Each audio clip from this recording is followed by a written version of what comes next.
Good morning. We are extremely pleased that you are here. It is good to come together for the purpose of co-creating. Do you agree? Yes. You are knowing what you are wanting. A changing thing, yes. An evolving thing. An expanding thing. That's a good thing. You are enjoying having desires that aren't fulfilled. Oh, they're our favorite. Those are our favorite.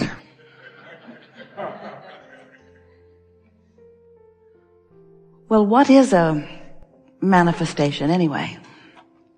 Something that you want. Is it necessary that others see it for it to be? You have to think about that, don't you? Did you ever want something and discover it privately and just keep it to yourself? Did you ever have a secret about something special? Or is it important that everybody else be in on it with you? Kind of makes you wonder what your desires are about. Are you showing off with them? Are you entertaining others with them? Or is a manifested desire a completion of something that you've set into motion? Why is a desire satisfying? Is it because others can see it and then understand your value as they see your manifestations? If you have more toys, are you a better person? Just wanting to stimulate a little thought about why you may want what you want. Because we know how you felt about it when you decided to come forth. We know that you saw the manifestation as evidence and culmination of aligned energy. That it was to be evidence of your creative experience. But you didn't plan on using manifested desires to make statements of who you are, because you already knew that. So it wasn't to gather a pile of manifested assets in order to look good to others who had various size piles of assets. Everything that you wanted from your non-physical perspective was about focus. It was about the thrill of focus. It was about the satisfying feeling in alignment of thought. It was about connecting to the energy stream that creates worlds and focusing that same stream in the direction of your choices, understanding that a focus is all that was required. That all you had to do is decide and hold a steady focus, and steady is the operative word in this sentence, a steady focus that would then naturally, inevitably gather around itself, because law of attraction is a very powerful thing. Activate a thought, don't dilute it with contradictory thought, hold it steady, and it must become more. And eventually, in the becoming, it will manifest so that others will see it.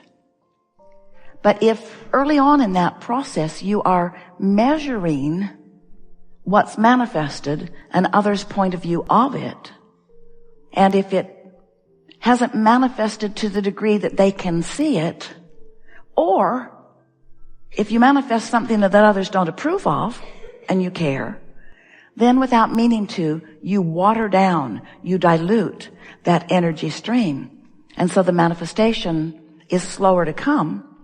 And most important, your experience in the process isn't satisfying. And then you begin to wonder, what's it all about? Why am I doing what I'm doing? Are my goals and dreams and hopes valid? Or do I need to measure them against all others to see how they stack up? And if I find myself on the approved list of desires, then how do I ensure that I will receive them? And who do I ask about how well I'm doing? And who gets to decide who gets the juice today? Is it available to all of us? Or is there a quantifiable pile of energy stream juice? And if somebody else is needing it more than me, should I hold back and deprive myself? Well, we've sort of stated here the questions that we hear from so many humans who are, for one reason or another, not allowing themselves the steady stream of manifestational evidence of their focused energy. Do you know that you are a vibrational being primarily? Kind of hard to note that when you are able to translate your beingness, your vibrational beingness, into so much stuffness. You see and hear and smell and taste and touch so well that it's easy for humans to forget that they are vibrational because they want to categorize the physical world that they can see and hear and smell and taste and touch as reality, as material reality, as the real life, where non-physical things not yet manifested or things that are thought in nature primarily, they want to call those non-physical or non-real or non-evidence. Consider this. So you get it that the reason that we would encourage you to meditate is because you might have some busyness going on in your vibration that isn't serving you, that if you were to meditate, it would soften it and you'd be in a better place. And you also get it that if you're being really specific about something that you don't believe, that you're sort of shooting yourself in the foot. So being more general is a good tool. So you're also getting it that if you are chilled, if you are in alignment, meditation isn't a good idea because you're already there. Here's the gauge that we would apply and the question that we would ask of ourselves. If I'm tuned in, tapped in, turned on, then thinking about what I want is the best thing to do. If I'm out of whack, meditation is a better plan. Mm-hmm. If I'm holding my cork under the water, letting it go is the best idea. If it's bobbing on the surface, thinking about how fun it is a better idea. We're not encouraging you to meditate just for the sake of meditating. It's a tool to release resistance. And sometimes you don't have any resistance to release, so it is a chore that is unnecessary. And the reason you called it a chore is because parents are all the time giving you meaningless things to do. That you're not inspired to, that you don't want to do, that you don't have any momentum going for, so it feels like a chore. And why does it? Because you didn't want to do it, because there's no momentum going. We think it's wise. We don't want you to make chores out of our processes. We want you to use them as tools to improve your vibrational state of being. We would rather see you having a wonderful walk outside than meditating, because both are conducive to alignment. We would rather see you happy about something or appreciating something than meditating, because whether you're meditating or appreciating, there's still no resistance. So just move around in the knowledge that you've found and see what fits this moment and what fits this moment. Sometimes in a conversation, listening's the best thing. Sometimes in a conversation, saying something is better. In other words, there's no right or wrong. Just do your best to apply as much that you know as best you can. And most of all, don't beat up on yourself, because there's a sort of recurring theme in this conversation that goes something like, I should be doing better than I am. And that is what's slowing things down more than anything and making meditation feel like a chore. Also, we don't want you to meditate to fix something that's broken. We want you to meditate because it feels good to release resistance. We don't want you to meditate all the time, and we don't want you to work hard. We want you to take inspired action. We want the meditation to lead you to inspired action if it does. But if it isn't working, then take another tact and another tact. There are many ways. Listen to music, take a run, pet your cat, walk with your dog, call a friend. In other words, do anything and everything you can think of that will bring you into a place of feeling good until you discover which things work best for you. And then understand that the thing that is working best today may not be the thing that is working best tomorrow, but before you know it, you'll have this whole pile of things in your pocket, a bag of tricks, so to speak. That was one of the things about the 22 processes that we put in the back of the Ask and It Is Given book.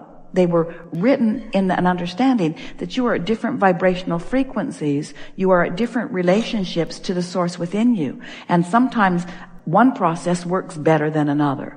So you just have to figure out what works best for you right here and now.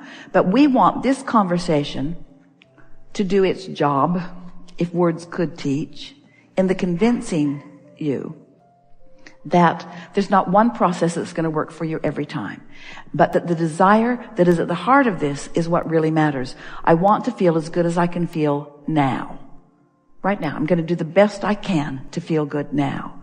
And so if you don't feel like meditating, that's fine. But when you beat up on yourself for not meditating, that's not fine. So it's like, pick something. Meditate or don't. Take a walk or don't. Go with that person or don't. Go with that person or that person. Do this thing or do this thing. But whatever it is you are inclined toward, line up with it completely. Don't not meditate and then beat up on yourself. If you're going to meditate, give it your all. If you're going to go with that person, give it your all. Give whatever you're doing your undivided attention. Give it a chance to come into sync with the power that creates worlds. And if it doesn't, then make another choice. Until before you know it, you're going to feel really flexible and really free in the choices that you're making. Humans, you keep thinking that you've got all these things that you have to do, which deprive you of having the time to do the things that you really want to do. And that really is a flawed premise. That isn't true at all, because you know how you got all of those things on your list that you think you need to do? By sifting through contrast and putting them in the vortex. When you are tuned into this powerful energy, you never have the feeling that you have too much to do. You are empowered by the flow of it. If you could see yourselves as conduits or vessels through which this energy is flowing, and see the energy as flowing rather than getting balled up, that's what the feeling of overwhelmment is. It's energy that you've summoned that you're not allowing to flow. Because you say things like, I have too much to do. I don't have enough resources to do it. Somebody else has done something inappropriate and has made my list too long. Somebody's not been taking care of business. In other words, there's always negative emotion attached to the thought that is the slowing of the energy. Isn't it interesting that everything that you bring up, no matter what it is, we tell you it's all about the same thing. Yeah. It's all about the same thing. It's that you ask for energy and therefore summoned it, but you're thinking a thought on a pretty regular basis that isn't letting the energy that you've summoned flow. And then you give thousands upon millions upon billions of excuses that seem to explain your unhappiness when there is really only one viable answer. I summoned energy and then I blocked it. So we think if for the next 10 years, everyone who came into the seminar, who came to the chair, who said, Abraham, blah, blah, blah, blah, blah, blah. If we would say, we love you very much, but you've summoned energy that you're blocking. Next. Abraham, blah, blah, blah, blah, blah, blah, blah, blah. And we would say, you've summoned energy that you're blocking.